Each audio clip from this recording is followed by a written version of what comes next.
Bonjour, bonjour et bienvenue à ces 3 minutes de partage. Nous allons regarder ce matin dans le livre de Michée, chapitre 7, le verset 18 au verset 20. Dans le livre de Michée, chapitre 7, le verset 18 à 20, la Bible dit: Quel Dieu est semblable à toi qui pardonne l'iniquité, qui oublie les péchés du reste de ton héritage.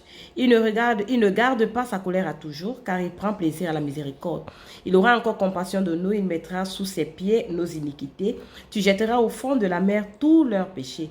Tu témoigneras de la fidélité à Jacob, de la bonté à Abraham, comme tu l'as juré à nos pères au jour d'autrefois. Oui, ce matin, Dieu nous parle encore, n'est-ce pas, de son pardon. Il nous parle de son amour, il nous parle de ses compassions. Vous savez, les compassions de Dieu, n'est-ce pas, sont inépuisables.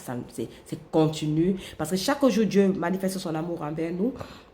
À ce qu'il nous protège, il veille sur nous, il pourvoit pour nous. Mais il y a une chose, n'est-ce pas, qui pose problème dans la marche chrétienne, qui pose un problème dans notre vie spirituelle, c'est que quoi?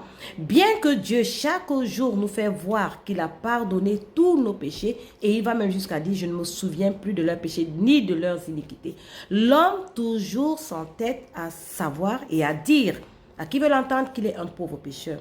Alors, ce que nous oublions, c'est que si nous sommes des pécheurs, c'est bon. Mais il faut que nous pensions, où est-ce que le pécheur va passer l'éternité?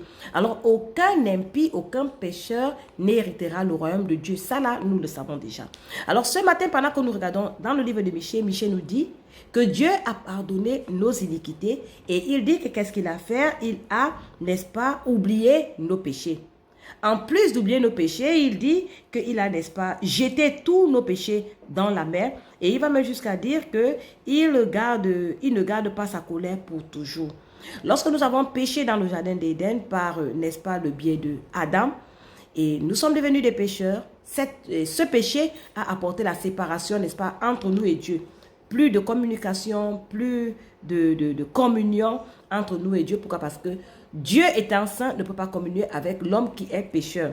Alors pour renouer, n'est-ce pas, la communication, pour renouer, n'est-ce pas, la communion entre l'homme et Dieu, il a fallu que Dieu sacrifie son unique fils. Il a fallu que Dieu sacrifie Jésus-Christ qui est venu sur la terre, mourir pour payer le prix de nos péchés, puisque le salaire du péché étant la mort. Dieu a sacrifié Jésus-Christ pour qu'il vienne mourir, qu'il soit la rançon pour nos péchés. À travers Jésus-Christ, nous avons la vie éternelle. À travers Jésus-Christ, nous avons notre identité qui est changée. Grâce à Jésus-Christ, de pécheurs que nous étions, nous sommes devenus justes. Grâce à Jésus-Christ, de pécheurs que nous étions, nous sommes devenus saints. Grâce à Jésus-Christ, de pécheurs que nous étions, nous sommes des personnes parfaites. Voilà la mission de Jésus-Christ. Et c'est pourquoi Dieu, dans Michée, nous rappelle, il continue à nous rappeler qu'il a pardonné tous